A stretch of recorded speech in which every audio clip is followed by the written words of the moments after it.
Seguridad Radio.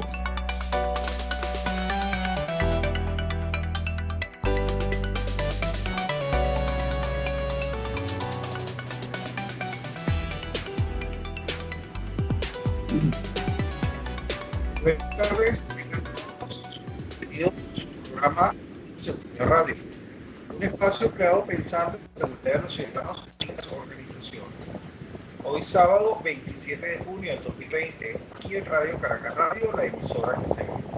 Agradecemos a su equipo conformado en la Dirección General de la Estación, Jaime Nectares, en la Gerencia de Producción, Wilix Arcaya, en la producción, Hugo, en los controles, José Tobar, asistente de producción, Rubén Álvarez, y estará compartiendo con ustedes Aldo Cosa. Transmitimos por rcr.tv, en YouTube RCR750, en Periscope @RCR750, en Twitch R750. Queremos a la atención especial que acá en Venezuela se celebra el día de felicitaciones a todos los periodistas que desarrollan una importantísima labor en todo el mundo y especialmente en Venezuela, y estamos muy complacidos por el hecho de poder estar con ustedes en Radio Radio y poder de alguna manera contribuir con este tipo de actividades que obviamente estamos que llegue a la mayor cantidad de gente posible. Vamos a momento porque tenemos un problema, la conexión complicado para colocar su cámara. Un momento, sabemos que en algunas oportunidades el tema de conexión por esta vía puede ser un poquito complicada. Roberto, ¿también escuchas? Aló, Alfredo, ¿me escuchas? Yo te escucho. Roberto, sí, realmente, ahora sí te vemos, qué bueno. Ok. Como se a ustedes, gracias así a más Security Group, Revista Más Seguridad, Bit Security, IC Multiplex y Arcus Group. Recuerden nuestras redes sociales en Twitter, @CSeguRadio, y en nuestro canal de YouTube.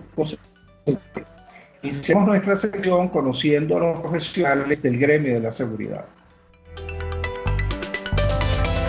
Conociendo a nuestros profesionales del gremio de la seguridad.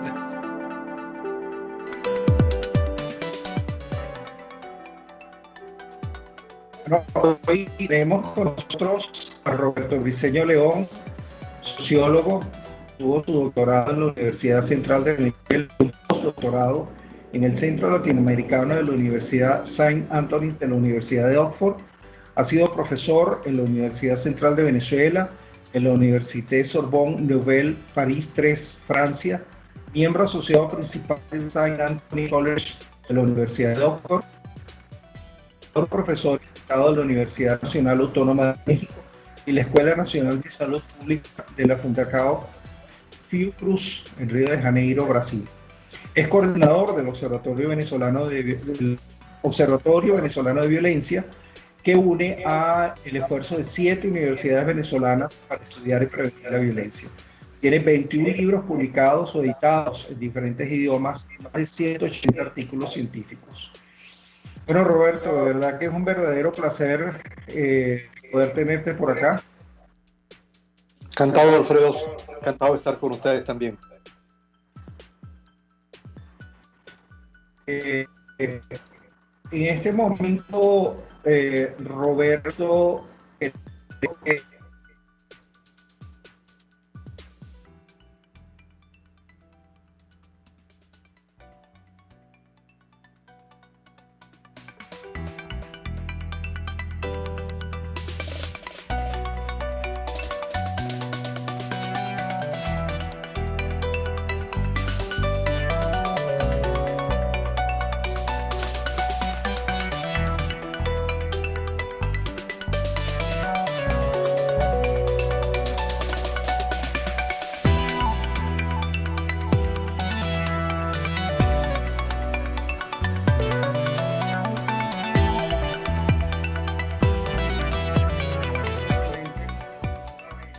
Estamos nuevamente con ustedes. ¿Me escuchas, Roberto? Sí, te escucho, Alfredo. Estupendo. Ok.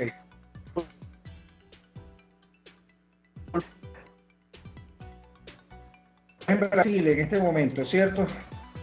Ciertamente, sí. Sí. Ok. Lectora británica Elite afirma: demasiado pesimismo después de un tiempo solo puede conducir a dos cosas: ira o apatía. ¿Aplica esto a América Latina? Socialmente nos mantenemos en este eterno balancearnos ante, por ejemplo, las ineficientes políticas de seguridad ciudadana. Bueno, lo que ella afirma, en general uno puede decir que sociológicamente puede ser así. Lo que sucede es que hay un pesimismo que es inducido, que es buscado, que es provocado por las autoridades públicas, por los gobiernos autoritarios. Y en ese caso lo que están buscando es básicamente la apatía, la desconfianza, la fragmentación social para poder imponerse. Entonces, la ira no aparece o no aparece de las formas normales, o por lo menos no van dirigidas a quien en un momento dado pudiera pensarse. Hay mucha ira, por ejemplo, en el país con los linchamientos. Pero bueno, al final uno lo que observa es que es una violencia que se da entre el grupo, porque lo que se está buscando, y yo creo que ella no lo descarta así porque ella está trabajando y pensando desde un contexto de libertades democráticas de una sociedad democrática. Cuando uno se ubica a una sociedad no democrática y autoritaria, realmente el pesimismo es una suerte de desesperanza continua que se quiere crear en la población para conducirla a la apatía, al sometimiento, a la inacción. Alfredo. Roberto, en el informe de muertes violentas de niñas, niños y adolescentes del año 2019, realizado por el Observatorio Venezolano de Violencia y SECODAP, mencionan 68 muertes por resistencia a la autoridad. ¿Cuál es la lectura que tú le das a este indicador? Estamos hablando de niños, niñas. Bueno, que sencillamente hay una violencia que se despliega sin control, sin respeto a nada, no hay respeto de la vida de nada. Claro, estamos hablando de un grupo de niños, y de niños, incluso niñas de 10 años. ¿Cómo es posible pensar, uno imaginarse, que un policía entrenado no va a tener otros medios para someter a una niña de 10 años que no sea la muerte? Entonces, hay una incongruencia. Ahora, ¿qué es lo que sucede con lo que es la resistencia a la autoridad en el país? Que tenemos miles de casos, miles. Son sorprendentes en el país las muertes que están produciendo los cuerpos policiales en unos mecanismos de exterminio que no contribuyen a limitar el delito, que no contribuyen a reducir la violencia, sino más bien a generar un ambiente de odio, de violencia, de malestar muy dramático. Y por supuesto que en ese camino se llevan a los niños que están cerca, que se atraviesan el camino, o en alguno de los casos, como que fue de un adolescente que salió a defender a un familiar, bueno, y sencillamente también fue un adolescente joven, ¿no? que fue asesinado porque salió a defender a un familiar que lo iban a ejecutar. Entonces, la lectura básica que uno puede hacer es que no hay respeto en la vida en Venezuela, ni siquiera para los menores de edad. Y una pregunta que nace de estas respuestas que estás dando. ¿Tú tienes alguna idea de cómo está Venezuela con respecto a, por lo menos, a otros países de América Latina en este indicador de muertes violentas de niños, niñas y adolescentes? Bueno, en términos de los niños y las niñas, Venezuela sigue manteniendo el mismo primero, segundo, tercer puesto en América Latina, porque se trata de la violencia generalizada que hay en el país. Es decir, que los indicadores de homicidio, de muertes violentas en el país que se aplican a los adultos también van a los adolescentes y a los niños. Lo que puede variar en algunos casos son los niveles de edad. Y nosotros hemos visto en Venezuela que ha ido bajando bastante el nivel de la edad de las víctimas. Pero no digamos que no hay una posición distinta en otros países, en una situación muy distinta. Sí, distinta quiero decir de la que ya existe con los homicidios en general. En Venezuela parece imperar la cultura de ausencia y de rendición de cuentas, en especial en lo que a organismos de seguridad se refiere. ¿Cuáles casos de éxito en América Latina podés comentar? Porque alguien podría decir que es algo común en la región, pero hay casos de éxito donde las instituciones policiales sí hacen rendición de cuentas a los ciudadanos. Sin lugar a dudas, no es posible generalizar. Así como es incorrecto generalizar con todos los cuerpos de policía y catalogarlos a todos, meterlos a todos en un mismo saco de corruptos o de asesinos, también lo es en relación con todas las policías en América Latina. Hay casos, como tú dices, ciertamente positivos. La policía mejor calificada de América Latina son los carabineros de Chile.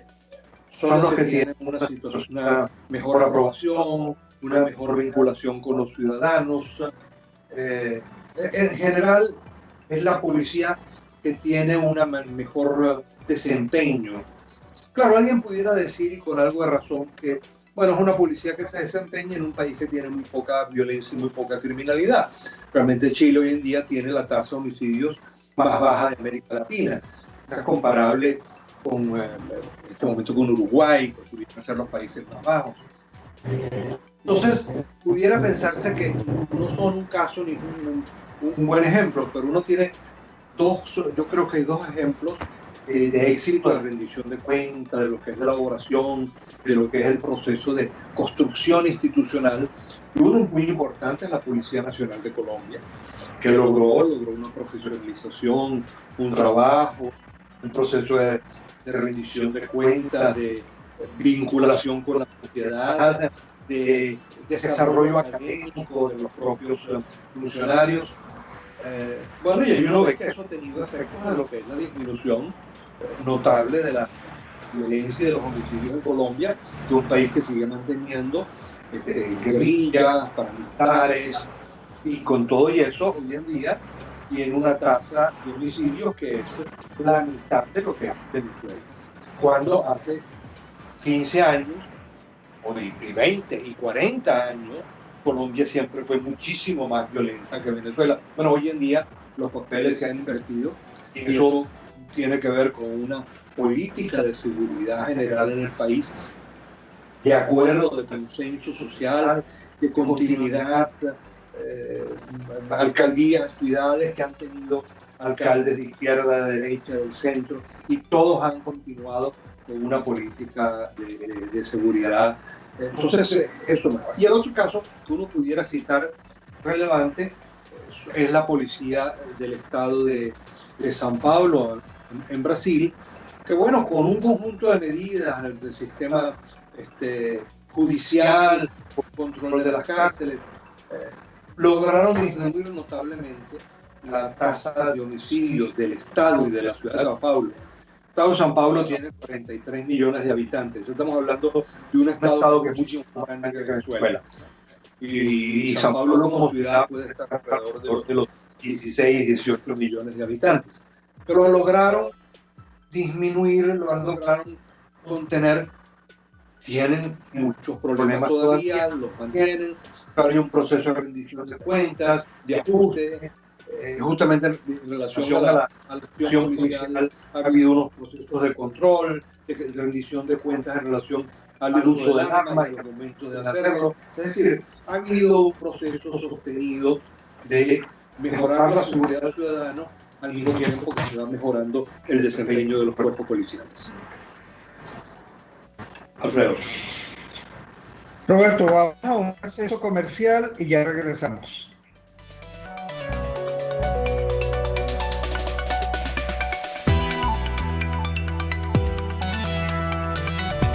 Enseguida regresa con Seguridad Radio.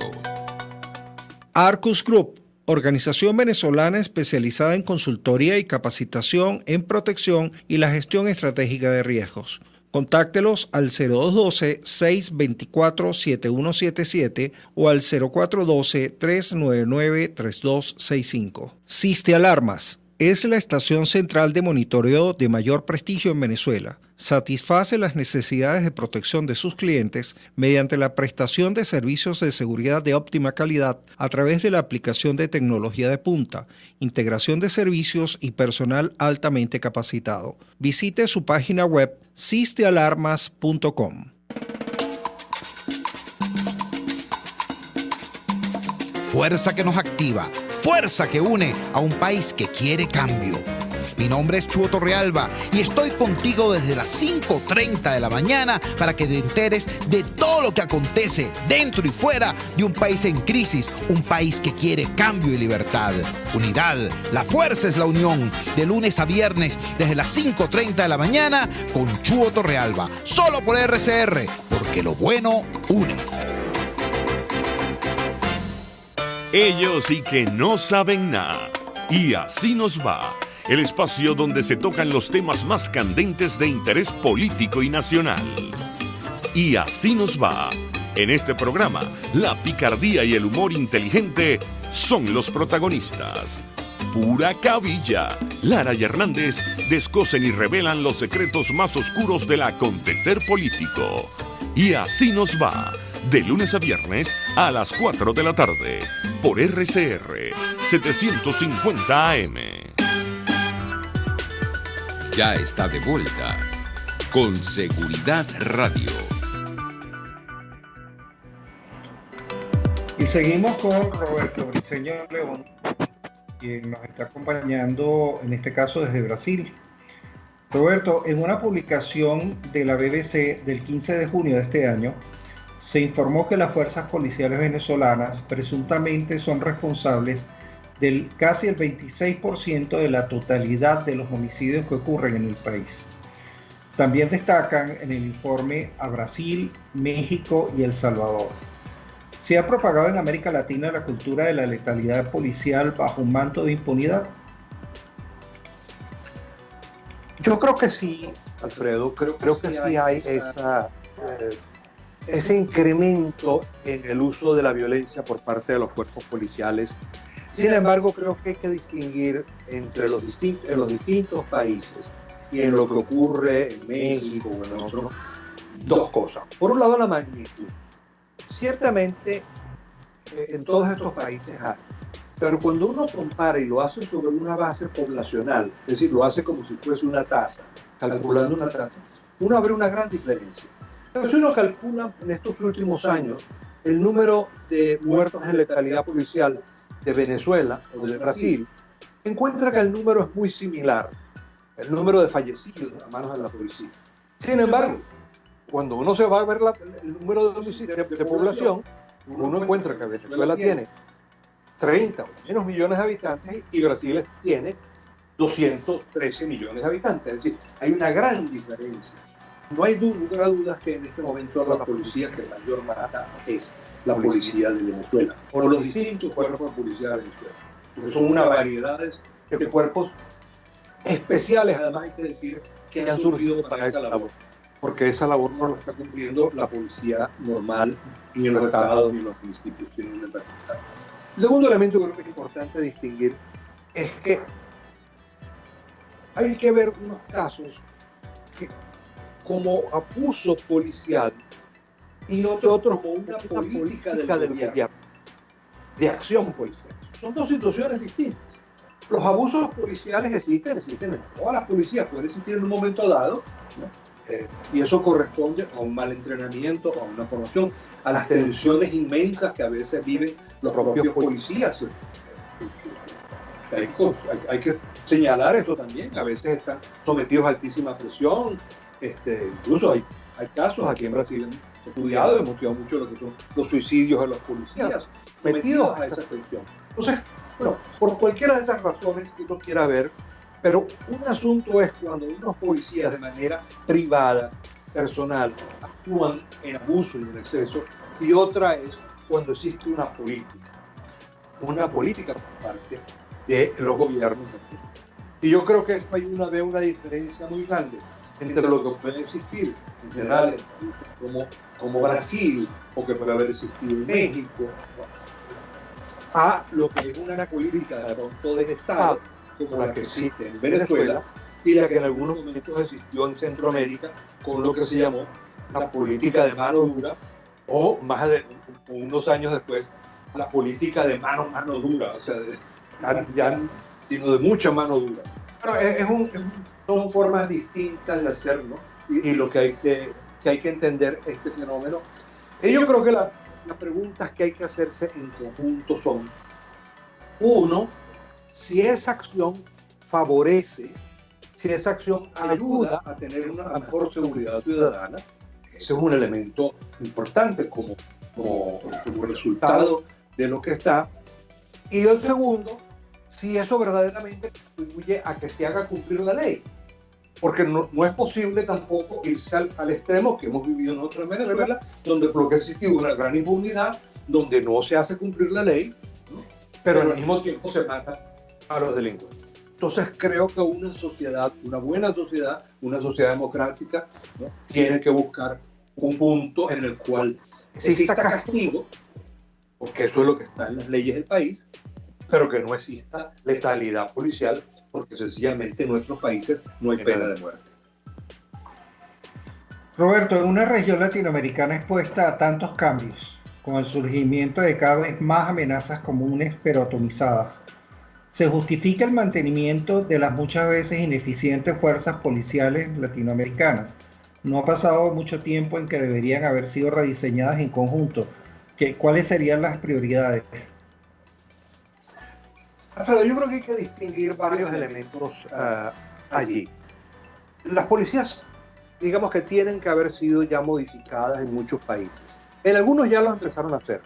Bueno, hicimos en el caso de Chile, que hablaba del caso de la Policía Nacional de Colombia, que tiene ya algunas décadas en ese proceso. En otros países se han intentado con unas idas y venidas. Mira, yo creo que hay que entender algo básico. ¿Cuál es la prioridad que tiene que tener una policía?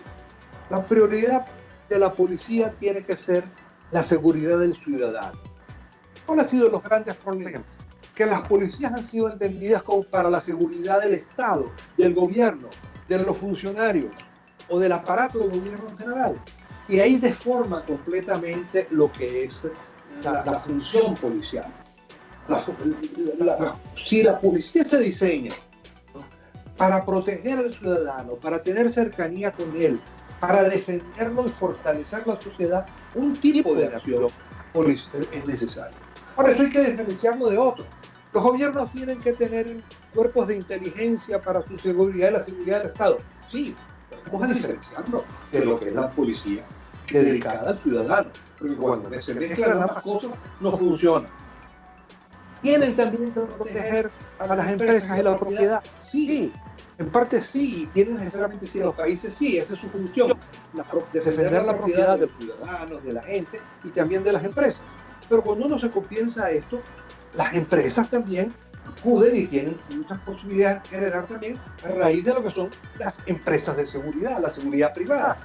Entonces, creo que parte de las prioridades del rediseño tiene que ver con una división de funciones y con un deseo de generar una cooperación entre la seguridad pública y la seguridad privada, que en algunos casos simplemente se ha visto fragmentada, dividida, cuando no, mucho del caso de Venezuela, sencillamente dejada de lado, o más bien demonizada la seguridad privada, cuando puede cumplir una gran función, bueno, para los individuos que lo quieran también, ¿no? Pero fundamentalmente para lo que son las empresas, todo lo que son los activos empresariales, ¿no?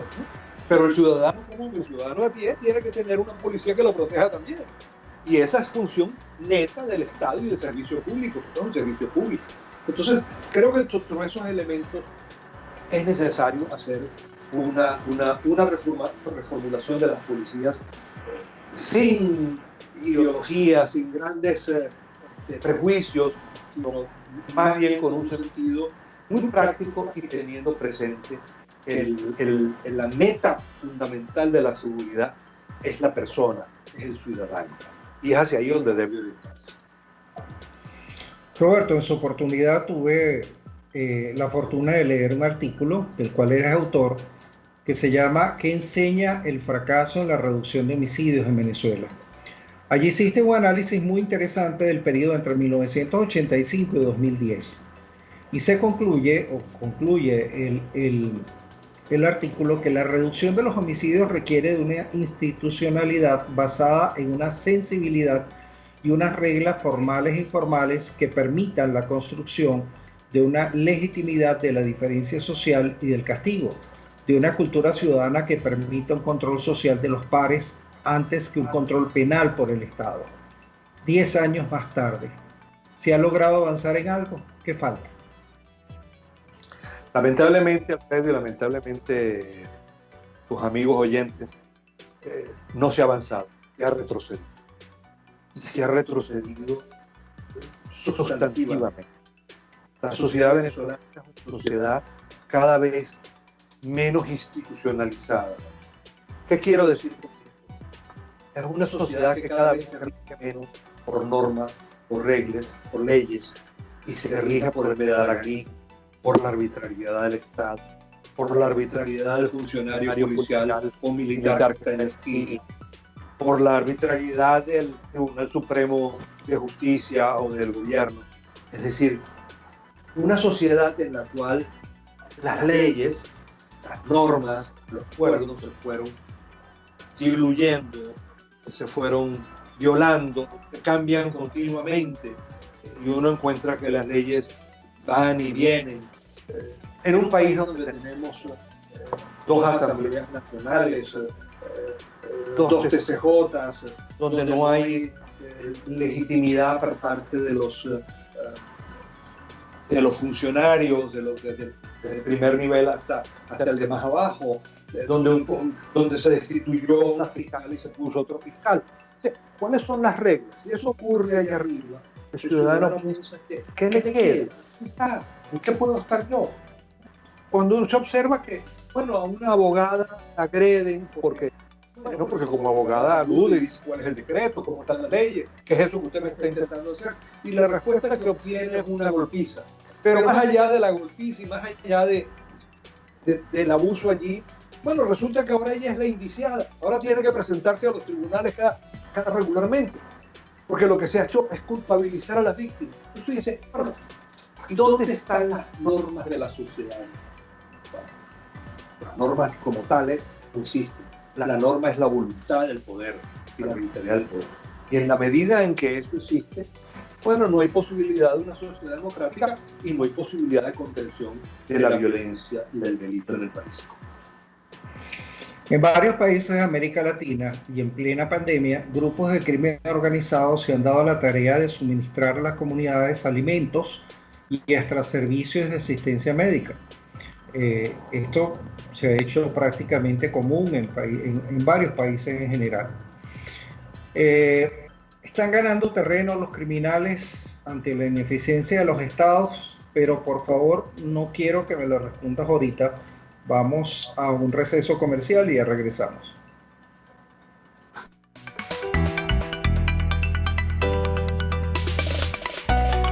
En pocos minutos regresa Con Seguridad Radio. Arcus Group, organización venezolana especializada en consultoría y capacitación en protección y la gestión estratégica de riesgos.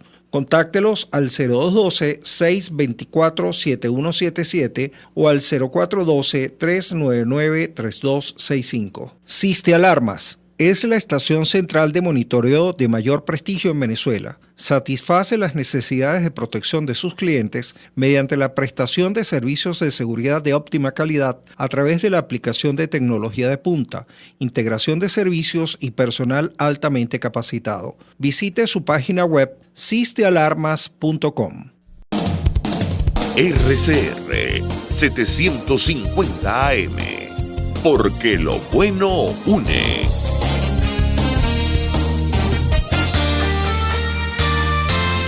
A mitad de tarde, disfrute de una amena tertulia, acompañada del análisis preciso del acontecer nacional e internacional. La Linterna, con Diego Bautista Urbaneta. Relájese al son de buena música, participe y forme parte de este espacio. La Linterna, de lunes a viernes, a partir de las 2 de la tarde, por RCR 750 AM. Antes de empezar el día, entérese de lo que acontece en el país junto a Pedro García Otero en Titulares de la Mañana, de lunes a viernes a las 6:30 de la mañana. Acompáñelo y empiece su día bien informado. Titulares de la Mañana con Pedro García Otero, solo por RCR 750 AM, porque lo bueno une. Usted está escuchando Con Seguridad Radio. Y estamos nuevamente con Roberto Briceño León, sociólogo, investigador, quien desde Brasil nos está atendiendo gentilmente. Habíamos dejado una pregunta en el aire. En varios países de América Latina y en plena pandemia, grupos de crimen organizado se han dado la tarea de suministrar a las comunidades alimentos y hasta servicios y asistencia médica. Roberto, ¿están nuevamente ganando terreno los criminales ante la ineficiencia de los estados? Este es un tema realmente importante en América Latina, Alfredo. Yo creo que eso es uno de los grandes retos que se tiene en América Latina, porque por la ambivalencia de las conductas del Estado, por las dificultades en la manera en la cual se responde al delito organizado, lo que hemos observado y se ha visto muy claro en este proceso durante la pandemia y durante la cuarentena, es que los grupos están sustituyendo al Estado en gran cantidad de zonas, sustituyéndola en servicios, sustituyéndolo en el orden, en la provisión de orden para esas zonas, y en otros lados están retando fuertemente al Estado.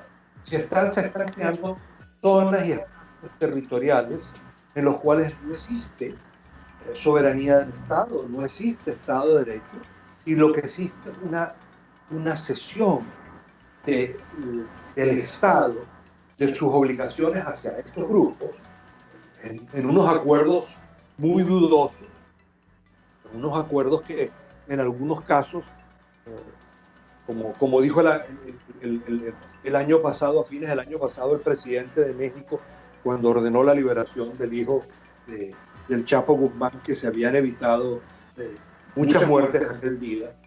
Y bueno, realmente uno puede pensar que el presidente tenía razón. Ese día evitó muchas muertes. Pero es que acaso evitó más muertes en México en los años siguientes con ese retraimiento del Estado en el ejercicio de sus funciones y en el control territorial. No es una batalla dura, no es una batalla sencilla y que hay que enfrentar en diversos terrenos. Uno de los terrenos es obviamente policial y militar, pero hay otros terrenos que son más en el orden simbólico, en el orden de construcción de nosotros, ¿no? en el generar realmente un apoyo por parte de la población hacia los cuerpos policiales, y eso implica modificación en las policías también, para que claramente pueda mostrarse que es distinto. Es decir, al final, ¿no?, tiene la democracia y los estados tienen que demostrar que son mejores, que son superiores a los servicios y a la seguridad que ofrece el crimen organizado. Porque si uno logra demostrar la democracia que es realmente superior en la provisión de los servicios y en el respeto de las personas, en la capacidad de crear una vida mejor, pues va a ser muy difícil y se terminará perdiendo más terreno del que ya se ha perdido. Así es. Pareciera, Roberto, que las brechas de las desigualdades sociales van a ampliarse debido a los impactos sanitarios, educativos y económicos del COVID-19. ¿Cuál es tu apreciación de los impactos de estas desigualdades a la seguridad ciudadana en general? Yo diría que hay dos tipos de impacto. Bueno, lo primero es decir que estoy de acuerdo con tu afirmación. La desigualdad se ha incrementado y se está incrementando en toda la región. Es un retroceso importante. Y vale decir que la mayor brecha, ¿no? La mayor desigualdad se está produciendo en Venezuela. Y sucede en Venezuela, se incrementa la desigualdad por la crisis del Estado, por la crisis de los servicios públicos. Entonces, la desigualdad va en todo. Porque uno dice, bueno, en otros hay una desigualdad que tiene que ver con la atención médica. Bueno, pero en los países que se ha tenido, y en los países europeos que tienen un servicio de atención, se ha logrado ofrecer a la población en general de una manera más eficiente, más económica. Cuando eso no existe, pues va al cargo de la familia, de los seguros privados o del dinero de cada quien.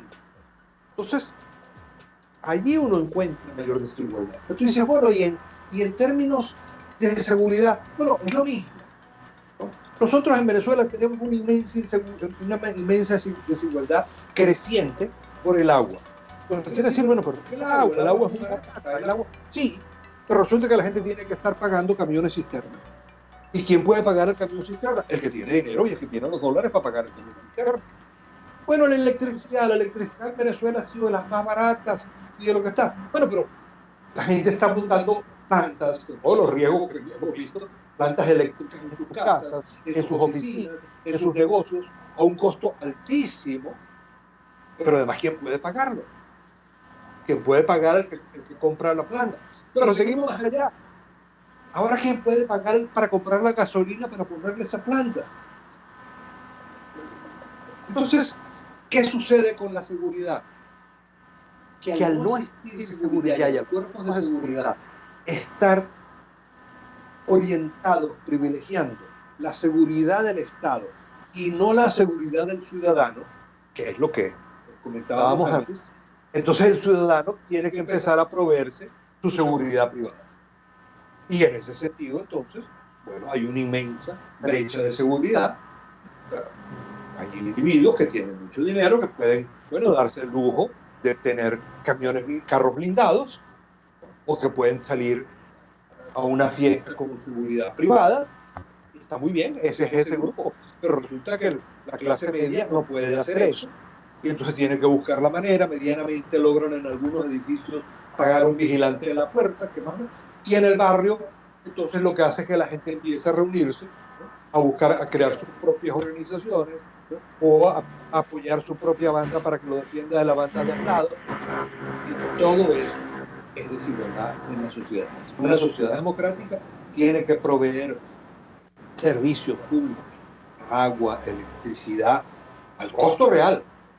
Al costo real, tiene que proveerlos, tiene que proveer también y ofrecer a la sociedad servicios de educación y de salud con toda la equidad, que no necesariamente es la igualdad, sino la equidad, ¿no? Donde unos pagan mucho porque tienen mucho, otros pagan poco porque tienen poco, pero entre todos se contribuye a esa labor común, porque es más eficiente y es más económico proveer estos servicios públicos.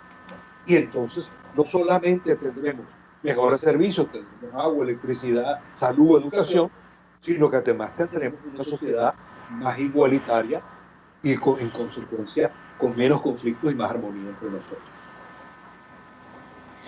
Roberto, la pandemia, más específicamente las cuarentenas, parecieran haber sido un catalizador de la violencia doméstica.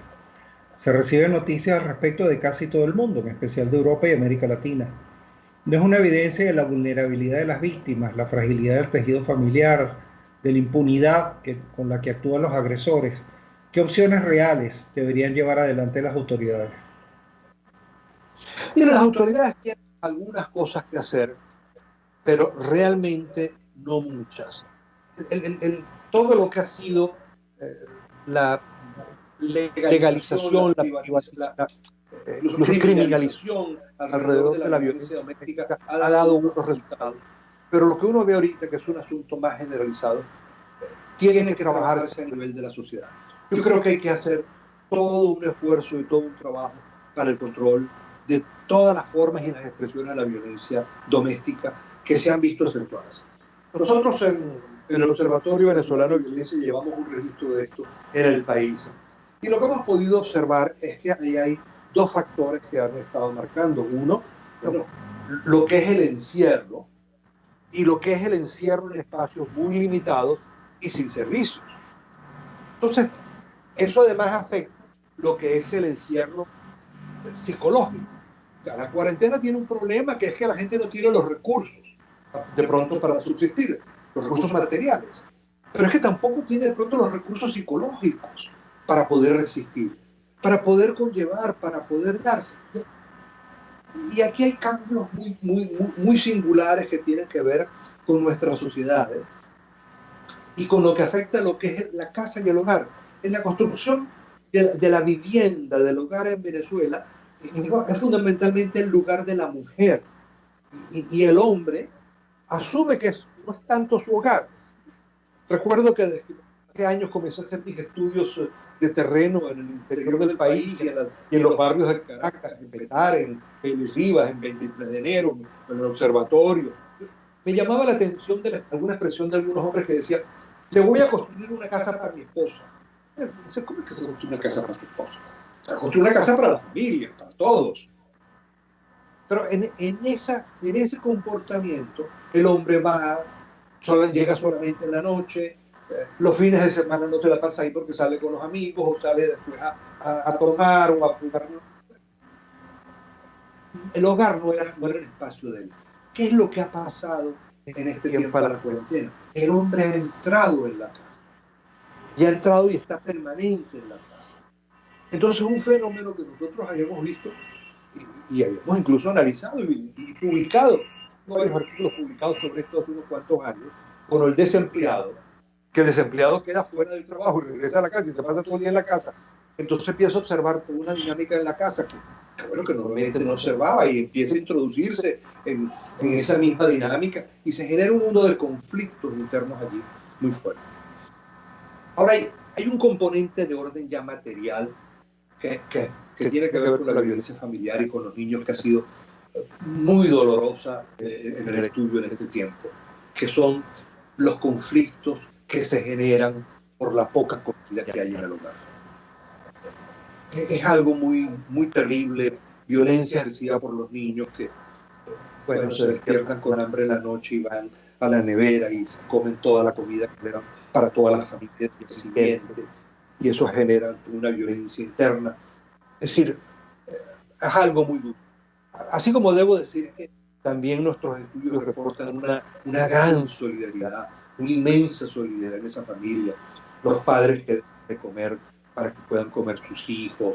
Pero todo eso es una situación de tensión y de agresión, de violencia estructural que llamamos, que es una cosa muy dura que existe allí y que está en la familia. Entonces, bueno, hay cantidad de cosas que pueden hacerse, pero yo creo que sí hay algo que podemos pedirle al Estado y al gobierno y hacer, pero creo que sobre todo tenemos que hacer todo un trabajo de cómo lidiar con las diferencias, de cómo manejar a lo interno del hogar, de saber verbalizar los conflictos, las diferencias, porque uno de los motivos importantes de la violencia, por ejemplo, entre la pareja y a veces con los niños, es que no hay capacidad de verbalizar las diferencias, las molestias, y por lo tanto no hay capacidad de procesarlas.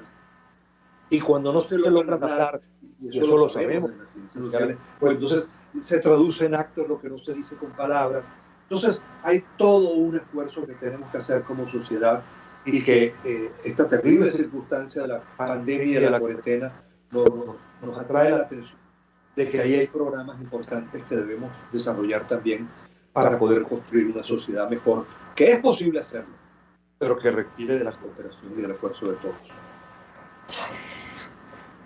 El periodista y escritor mexicano Juan Villoro dice: hay que poner manos a la obra, lo que incluye no conformarse con hacer activismo a través de las redes sociales. No alteras la realidad con un like o dando un retweet. Nos estamos convirtiendo en sociedades menos participativas en cuanto a derechos y deberes. Es demasiado tentadora la zona de confort virtual, pero vamos a un receso comercial y ya regresamos. Enseguida regresa Con Seguridad Radio. Arcus Group, organización venezolana especializada en consultoría y capacitación en protección y la gestión estratégica de riesgos. Contáctelos al 0212-624-7177 o al 0412-399-3265. Siste Alarmas es la estación central de monitoreo de mayor prestigio en Venezuela. Satisface las necesidades de protección de sus clientes mediante la prestación de servicios de seguridad de óptima calidad a través de la aplicación de tecnología de punta, integración de servicios y personal altamente capacitado. Visite su página web sistealarmas.com. Un espacio que analiza y debate la coyuntura política, económica y social de nuestro país. Acompañe cada mañana a la periodista María Alejandra Trujillo en Palabras más, palabras más, palabras menos. Palabras más, palabras menos. Informes, entrevistas, análisis y discusiones sobre los temas de actualidad. Es lo que más te puedo dar, es lo de siempre. Palabras más, palabras menos. De lunes a viernes, de 7 a 8 de la mañana, por RCN 750 AM. Palabras más, palabras más, palabras menos. En la crisis se encuentran las oportunidades. Aquí en Sin Estrés se las mostramos con invitados especiales que nos regalan sus experiencias por una Venezuela mejor. Cada tarde, de lunes a viernes a las 3, desde el emprendimiento, la educación, la salud y el entretenimiento. Por nuestra calidad de vida se nos hace necesario tomar un respiro del agobio diario, dedicar unos minutos a la salud mental y emocional para vivir sin estrés. Sin Estrés, de lunes a viernes a las 3 de la tarde por RCR 750 AM y rcr.tv, la radio que se ve. Ya está de vuelta con Seguridad Radio. Estamos nuevamente acá con Roberto Briceño León, sociólogo e investigador venezolano, y habíamos dejado una pregunta en el aire con respecto a un comentario del periodista y escritor mexicano Juan Villoro, que decía que hay que poner manos a la obra, lo que incluye no conformarse con hacer activismo a través de las redes sociales, que no se altera la realidad con un like o dando retweet.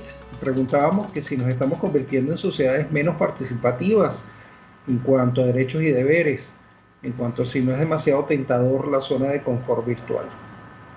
¿Qué nos comenta, Roberto? Alfredo, yo creo que el mundo virtual tiene dos efectos distintos aquí. Yo estoy de acuerdo con Juan Villoro alrededor de la pasividad que puede irse generando en términos de los espacios públicos. Sin embargo, al mismo tiempo, lo que son las redes, lo que es el medio virtual, no creo que haya disminuido la conciencia de los derechos, más bien creo que la ha ido incrementando. Ha ido incrementando la conciencia. Y por eso es que son tan importantes, y por eso es que las dictaduras y los regímenes autoritarios buscan bloquear tan inmediatamente los medios de comunicación, y en este caso las redes sociales, porque generan una observación de la sociedad, una observación sobre el Estado, sobre lo que ocurre, sobre la acción, lo que ocurre, y al mismo tiempo una conciencia de los derechos, de lo que puede hacerse. Lo que sucede es que realmente no es tan sencillo que ese sentimiento se traduzca en la expresión. Y allá hay diferenciaciones, hay diferenciaciones sociales, y lo que uno empieza a ver es que son sociedades que empiezan a tener un nivel de conciencia y de molestia muy grande, y un nivel de respuesta muy restringido en algunos momentos a nivel de la calle o de lo que son las formas de expresión política tradicional. Sin embargo, estamos viendo nuevos movimientos sociales a partir de aquí, y yo creo que todavía tenemos tiempo que esperar para ver cuál es el impacto que puede tener desde el punto de vista político y desde el punto de vista de lo que son los cambios sociales y la motorización de los cambios sociales. Roberto, a raíz de los temas de las protestas en Estados Unidos por los lamentables fallecimientos motivados a acciones policiales, se ha hablado mucho de racismo. Y llamaba la atención ver algunas noticias donde en México, por ejemplo, se hablaba de que habría racismo. Se mencionaba que un país donde hay bastantes fallecidos de personas negras es en Brasil. Entonces cabe hacerse la pregunta, y te la hago como sociólogo que eres: ¿existe racismo en América Latina? ¿Es un generador de desigualdad que pudiera impactar en la seguridad? Yo creo que ese es un tema delicado al cual yo no le he eludido en los años. Incluso en mi penúltimo libro de la modernidad mestiza que tú conoces, Alfredo, tengo un capítulo dedicado a raza y racismo en Venezuela. Yo creo que hay que diferenciar algunas cosas. Hay unos elementos que son sentimientos racistas y hay otros, bueno, que trabajan culturalmente, que no son fáciles de manejar, ¿no? Y hay otros que son las medidas sociales, los comportamientos racistas por parte de la sociedad, de la estructura social. Yo creo que gran parte de lo que sucede en América Latina es que hay una unión entre lo que podemos llamar raza y llamémoslo clase social, o trato social. Entonces, muchas veces lo que hay, y cuando uno ve la actuación, por ejemplo, en Brasil y en otros lados, la actuación policial, muchas veces lo que está es buscando y llegándole a un segmento de población, que es ese segmento de población que es de piel oscura, que puede ser negro, pero que no lo está haciendo porque lo está haciendo por su involucramiento en el delito, por las condiciones sociales en las cuales está. Yo creo que en América Latina ciertamente hay algunos rasgos racistas en conjunto, pero que son mucho inferiores a los que hay en otras partes del mundo. Y si puedo decir algo de la sociedad venezolana, los estudios que hay en diversos, tanto los que yo he hecho como que han hecho otros autores, incluso americanos, Venezuela es una de las sociedades menos racistas. Yo incluso llegué a escribir en uno de mis libros que teníamos una suerte de racismo vergonzante. Sí, recuerdo una señora que me decía: caramba, yo no tengo nada contra los negros, pero me dan miedo.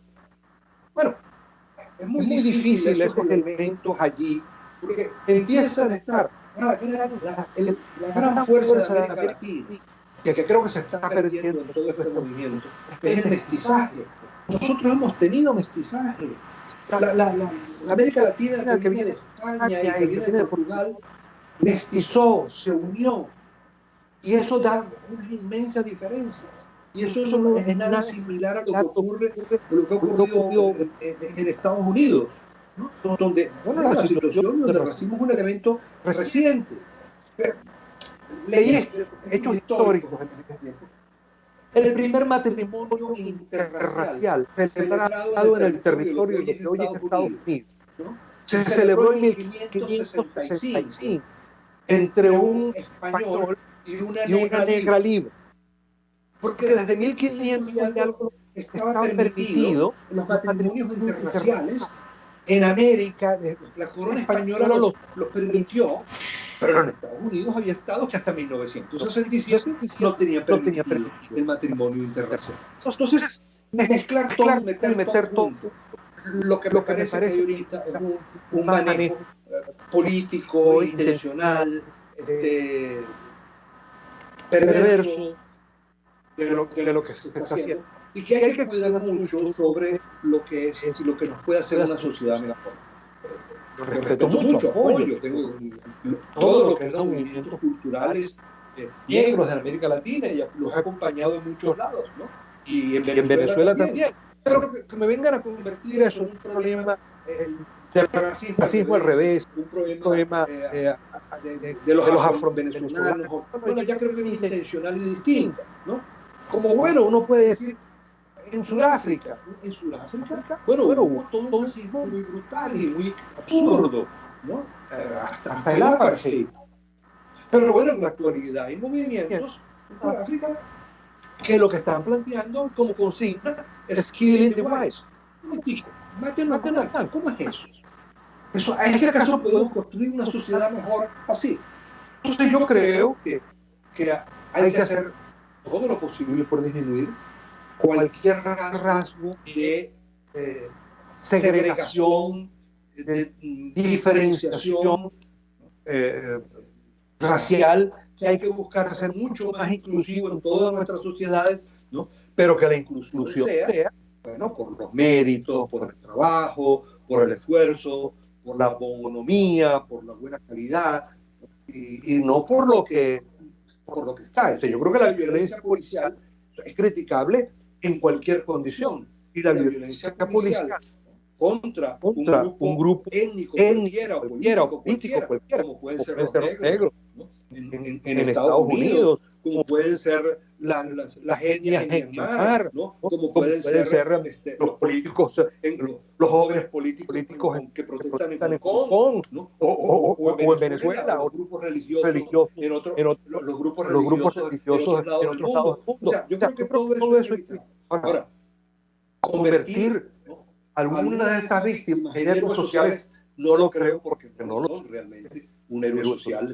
Entonces, creo que hay que cuidar el trabajo.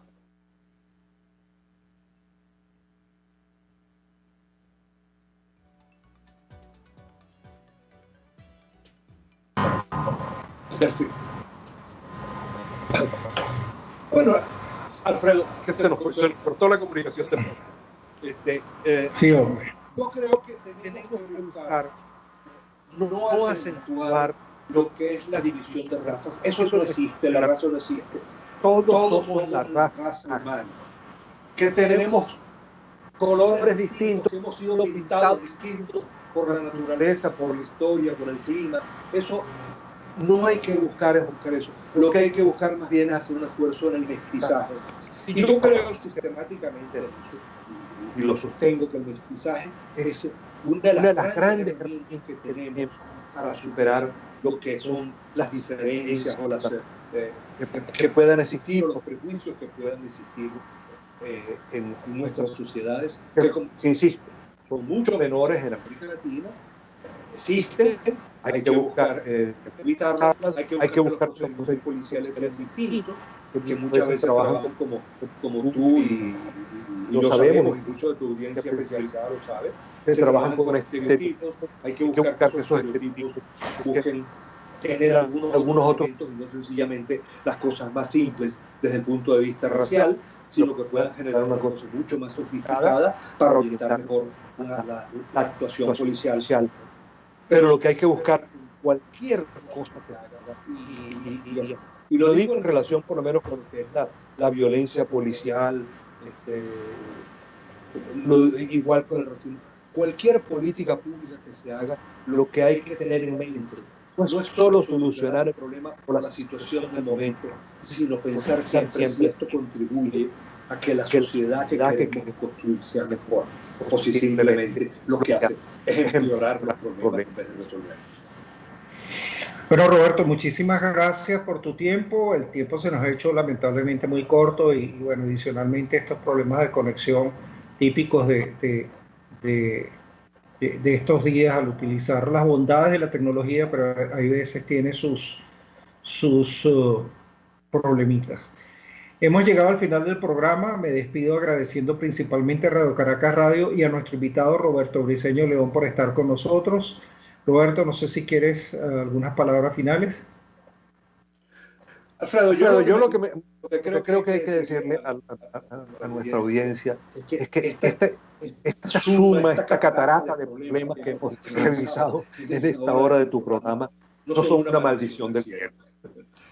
No son un virus que llegó a través de un animal. Es el resultado de políticas públicas equivocadas, es el resultado de acciones equivocadas, y con políticas públicas adecuadas, con una política social adecuada y un trabajo social adecuado, podemos superarnos, y sin lugar a dudas podremos tener una sociedad mejor. Una sociedad perfecta, eso no existe, pero es una sociedad mucho mejor de la que actualmente tenemos. Gracias, Roberto. Gracias a nuestro equipo de trabajo y a ustedes, nuestros seguidores, quienes nos acompañan y se conectan con Seguridad Radio. Recuerda que puedes volver a ver nuestro programa en el canal de YouTube con Seguridad Radio. Los esperamos aquí cada sábado a las 12 del mediodía. Hasta la próxima.